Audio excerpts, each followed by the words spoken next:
Hey there, Tammy. How's it going? And in this video, I'm going to walk you guys through a few things you guys can implement today just to help more pet owners find you online. And the reason I'm doing this is because I know veterinarians are often way too busy running their clinic or their hospital to, also have to worry about their digital front door. And as a former vet tech, I know just how busy a veterinarian is. So I want to help out in any way that I can. If you like the video and want to learn more, I'd love to do that. If not, no worries at all. I'm just happy to help. So first thing I like to cover is content. So on your website, your homepage, you want to make sure that there is enough content for also to buy. The more information you have, the better. It gives a good idea of what they are so that they can properly show you, the people who are searching for your services, right? And if you don't have the proper, what are known as keywords, right? But within this content, at owner, right? So everything everything that you see highlighted, images, icons, logos. Now all of these images that you see, including this one right here and this one, this is what you want to make sure that this content is properly placed, right? And the reason why is because all of these things, this is what Google scans when they come to this is what Google looks at when they come to scan your site. So they get to see all of this stuff. I want to make sure all of this stuff is provided with the correct content. And coming over here, you guys are sitting at about 100 words at the moment. All right, one of your top competitors in the area, these guys are looking at about 774 words at the moment.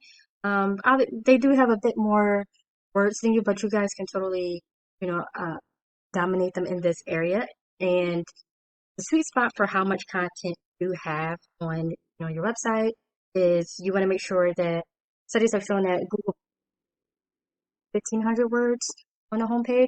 So that is something to see in that sense. And just to give you an idea of, more specifically keywords, because you don't want just any type of keywords on your website. You want to be able to have intentional ones. And I'll give you an example of what I mean. This over here is errors. We're just coming over here just to look at a couple of things. One of them being your keywords right here. You guys have about, and it's bringing you any traffic or visitors to your website per month. Okay. So let's take a look at what just a little glance. All right. And here are some of your keywords right here. This one is not bad. And so another tip with keywords, you want to having keywords with your business name is okay. It's really good for branding purposes and getting your name out there. It's not ideal to heavily rely on keywords with your business name only because not everybody knows your business name, right? So new pet owners who are coming to move into the area or get out, and so they're not sure, like where the best veterinarians to visit, they won't be able to find you guys. So you want to be able to have words like this little guy right here. This one is a good example of something that someone general will look up. And these guys, the same people your top competitor, these guys have about 85 keywords underneath their belt, and they're bringing in a traffic of 24 to their website. And we're just going to take a look at a glance of there's perfect, all right, same thing. And then this one's even better than the other one because one of the things that's really nice is basically how to tell a good keyword for a local business is what you do, veterinary, and the local, right? VA, right? So this is a perfect example of, and now what I want to do is keyword to keyword and then put it to the search results. So veterinary clinic, okay? And then we're just going to go over this. This section right here is going into the second,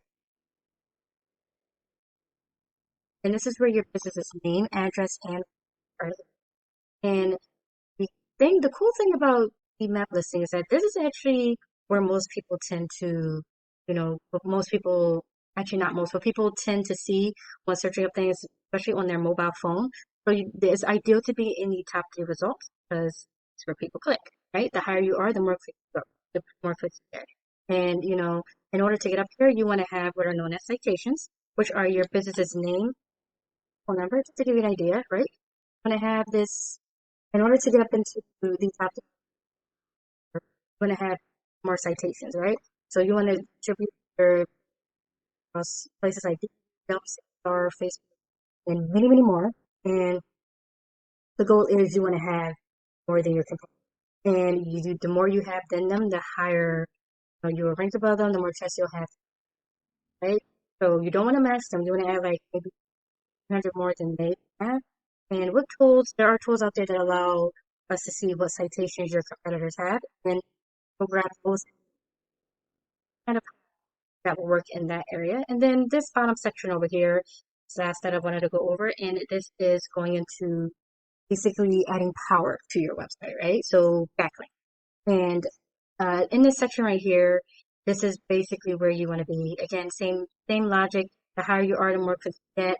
And this is just typically where people click on a map, right? So in order to get up here in the soft here, you want to have a backlink. And a backlink is when one website links to another website online.